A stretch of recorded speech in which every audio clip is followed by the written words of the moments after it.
Yo, it's your boy Nunu G, representing Team King of Games out here in Vegas. Today I'll be doing a deck profile on the digital bugs. I know it's not one of the best decks out in the game, but it is a deck that I'm pretty interested in. I think it's pretty fun to run with if you're actually interested in it. So I'm gonna go ahead and get started with it. First monster I'm gonna showcase is my digital bug web solder. Now, all the digital bugs, they have that first effect where they cannot be used as an XYZ material for an XYZ summon, except for the XYZ summon of an insect type monster. Now, they all have once per turn effect, and they also all have an effect when a XYZ monster that was summoned using this card on the field as XYZ material, it gains an additional effect. So they all have that. Now, I'm going to go with Web Soldier's once per turn effect. And what that is you can target one face-up attack position monster you control, change it to defense position, and if you do, special summon one level 3 insect type monster from your hand in defense position. So that's pretty good because it lets you spam monsters onto the field, and you can go into instant XYZ. And the main go-to for me is like Scaradiator, because he has a pretty good effect that you can use during either player's turn. Now, Web Soldier's effect that lets the XYZ monster gain an effect when it's used on the field as XYZ material. What that does is when XYZ monster is summoned, the defense of all face-up monsters your opponent controls becomes 0. Also, change them to defense position. So that's pretty good. You can change the battle position and also drop their defense to 0. Now, this next monster that's coming up is Cocoon Denser. Now, and again, it has that first effect. It can be used for an XYZ summon unless it's an insect type monster. Now, the once per turn effect for this one, if this card is in attack position, you can target one level 3 insect monster in your graveyard, change this card to defense position, and if you do, special summon that monster in defense position. So that's pretty good because it's another card that lets you spam another monster on the field, and you can go into an instant XYZ summon. Now what this does, its last effect is if this card attacks a defense position monster, so this is when the XYZ monster is summoned and it gains this effect if this card was used as material while on the field. And what it does is if this card attacks a defense position monster, your opponent cards and effects cannot be activated until the end of the damage step. So that's pretty decent. Well, actually it's pretty clutch because if you're attacking, then you can basically get a clean swipe in, especially if you use this guy and stack them on top of each other, drop the defense to 0, and then go for a clean little, nice little slice through. Now, Ladybug, Digital Bug Ladybug, this is my next little one right here. And I'm going in like my favorite to least favorite out of the digital bugs. So as I'm going down and kind of figuring out what's going on. Now, these are pretty clutch, these next two, but again, this is like my third favorite. So what this one does is the first effect is the same as the last two, where they can be used unless it's an insect monster for XYZ summon. But this one, once per turn, when this face-up card is changed from attack position to defense position, you can add one level 3 insect monster from your deck to your hand. Then when it's used for material for the XYZ summon, when that XYZ monster destroys a monster by battle, you can draw a card. So this guy is like essentially like one of your main engine for the deck. It lets you add specifics to the hand, and also you get to draw cards. Now the next one and the last of the digital bugs is Centibit. Well, as far as the main deck monsters. So there's Centibit. He has the same first effect. Then its secondary effect, which is the once per turn. When this card is switched, once per turn, when this face-up card is changed from attack position to defense position, you can special summon one level 3 insect monster from your deck in defense position. So this guy's pretty clutch. He's also another like engine resource because he lets you get a monster directly from your deck, and you get the special summon it on the field in defense position. So again, go straight into a overlay, get a rank 3 Scradiator out, and that's pretty like again my go-to with that with this deck. My next monster I'm gonna showcase to you is this galaxy worm right here. And this is kind of like my own little forte right here. I tossed him in there because he pretty much fit perfect with it. He's a light level 3 insect monster. What he does is special summon another monster if you control no other monsters. Another galaxy effect monster from your deck, level 3 or lower.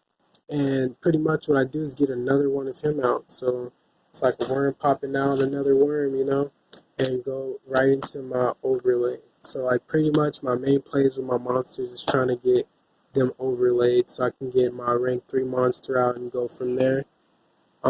Which is my Scradiator, my main go-to. Now I'm running 3 Honest. Now I love Honest because he's always honest to me.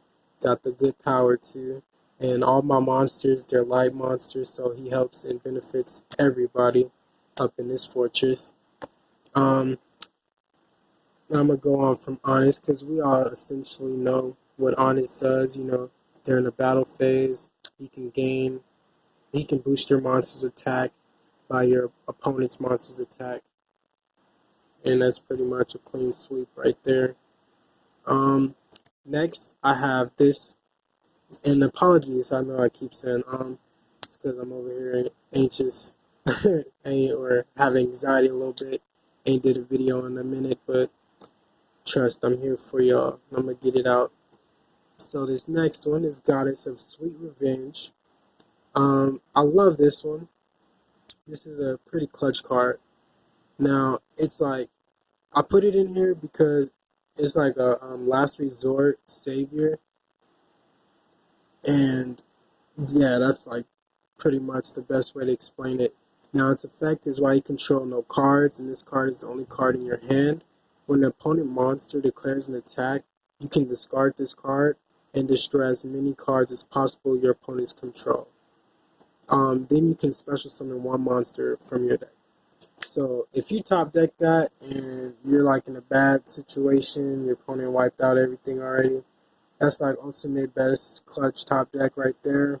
It wipes the board, and also you can special summon a monster to help you fight later. Well, it brings a monster to help you fight right then and there, not no later. Now, that's it with my monsters. I'm going to go over to my traps. So, I'm going to actually just read off these traps to you and then tell you why I use them afterwards. So, the first one, I run 3. Oh, and all my monsters are at 3. Please forgive me. Those are all at 3 except for Goddess of Sweet Revenge. That's the only one that's a 1-of. Everybody else, 3.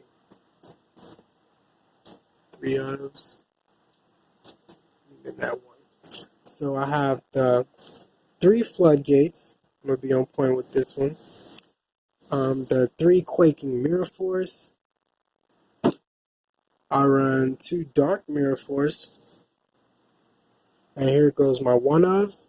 No, 1 Entry, Curse of Anubis, 0 Gravity, and Torrential Tribute. So those are the 1-ofs. Now the reasons I run these traps, for the Floodgates, the Quaking, and no Entry, Anubis, and 0 Gravity, is for that effect that basically where I can control my opponent monster's battle positions, and that way I could basically kind of keep balance of how the game's going with these monsters, along with my other effects like that my XYZ monsters give me by shuffling them into the deck if they're if they're in defense position. That's what my core badge does, and my Rhino's Bus also does another effect. I'll get into those once I get into the extra deck monsters. But also this Dark Mirror Force, these guys over here help benefit this effect. because if I can have these monsters stay face down, switch them face into defense position whenever it needs necessary with these three, um, I could just banish my opponent's monsters whenever they trigger off that effect, and then the torrential tribute, just a clean wipe through. A clean swipe for all of us on the field, and that's it for my traps. Now I'm gonna go to my spells. Again, I'm gonna go through the spells, and then I'll tell you why I use them. So first I have the bug signal. I'm running this at 3. Then I'm running 2 photon leads, 2 swords of concealing, 2 enemy controllers, and 1 book of moon. Now, for this bug signal, this is like the clutch MVP spell for this deck. I can target one of my insect type XYZ monsters, special summon from my extra deck one insect type monster that is 2 ranks higher or lower than that than that monster, and by using it as XYZ material. So I can like pretty much exchange out of my XYZ monsters. I can go from my Scaradiator to my core badge, from core badge to Scaradiator, or if I wanted to bump up to Rhino Bus from core badge, or go down from then. So this is a pretty clutch card right here. It's like metamorphosis or evolution for my digital bugs. So next I have the photon lead. Now this is good because like the web soldier, it helps me get my monsters out from my hand so I can go into my overlay quicker and get into my Scaradiator and essentially, be able to use that effect more often because that's during either player's turn effect. So I try to get to Scaradiator pretty quick because it lets me negate my opponent monster's effect by detaching 2 and switching that monster to defense position. So again, it's another switch to defense. Next, I'm going to have the Swords of Concealing Light. This is pretty clutch. Switch them face down, and they stay in that position for 2 turns. So I really like that. Then I have the enemy controllers. They switch my opponent's battle position with their monsters. That's pretty much like the whole main focus for this deck is controlling my opponent's monsters' battle positions and being able to like manipulate their battle positions the way that I want them to do, so I'm not taking as much damage or I'm getting off other card effects that can essentially just get rid of my opponent's whole little army. Next I have 1 Book of Moon, and that's to, flip their monster face down. Sometimes it can help stop effects or stop them from being fully triggered, and it can really mess up some different cards in the game. So Book of Moon is always the super clutch MVP to have in the deck. And yeah, that's it for my spells right here. And again, for the main little core of the deck, monsters, traps,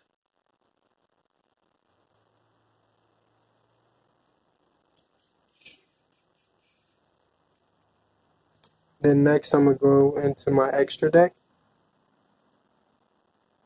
which isn't much. It's all XYZ monsters. If y'all have any suggestions on any new Link monsters that can help out with this deck, please let me know, because I'm not really too big on I don't have too much knowledge on Link monsters. I need to upgrade my arsenal a lot, so please let me know. First off, I'm gonna start with Scaradiator. I've been talking about this guy. Now you get him out to a more level 3 light insect type monsters. Its effect is once per turn during either player's turn, you can detach 2 XYZ materials from this card, then target 1 monster your opponent controls, change its battle position, and if you do, it has its effects negated until the end of this turn. Now it also has a once per turn effect, and that's once per turn. When this card destroys an opponent's monster by battle, and sends it to the graveyard, you can attach that destroyed monster to this card as an XYZ material. Super clutch. This guy's like replenishing his materials, you feel me? So say something. Then I run 1 Giga Brilliant because I run him at 3. Giga Brilliant, I would run him at 3 as well because he's still an insect type XYZ, and with my bug signal I could bump him up to core badge as well, and he can essentially increase my monster's attacks, which is pretty decent. Now next I have 3 core badges, and core badge requires, oh my apology, and this requires 2 level 3 monsters. So he requires 2 or more level 5 light insect monsters. And what this does is I can also XYZ summon this card by detaching 2 XYZ materials from a rank 3 or 4 insect type XYZ monster you control. So basically I control, then using that XYZ monster as XYZ material, XYZ materials attached to that monster also become XYZ materials on this card.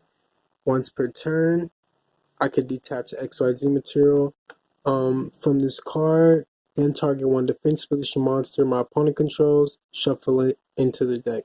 So all those effects that change my opponent's monsters to defense, keep them there, get core badge out, that's like the ultimate benefit right there, is having core badge and getting Muskradiator, bug signal, get core badge, and just get to shuffling, you know? And just keeping those monsters in defense is also a good bonus as well. Now, in his other effect, once per turn, if the battle position of monsters on the field is changed except during the damage step, you can attach 1 insect type monster from your graveyard to this card as XYZ material.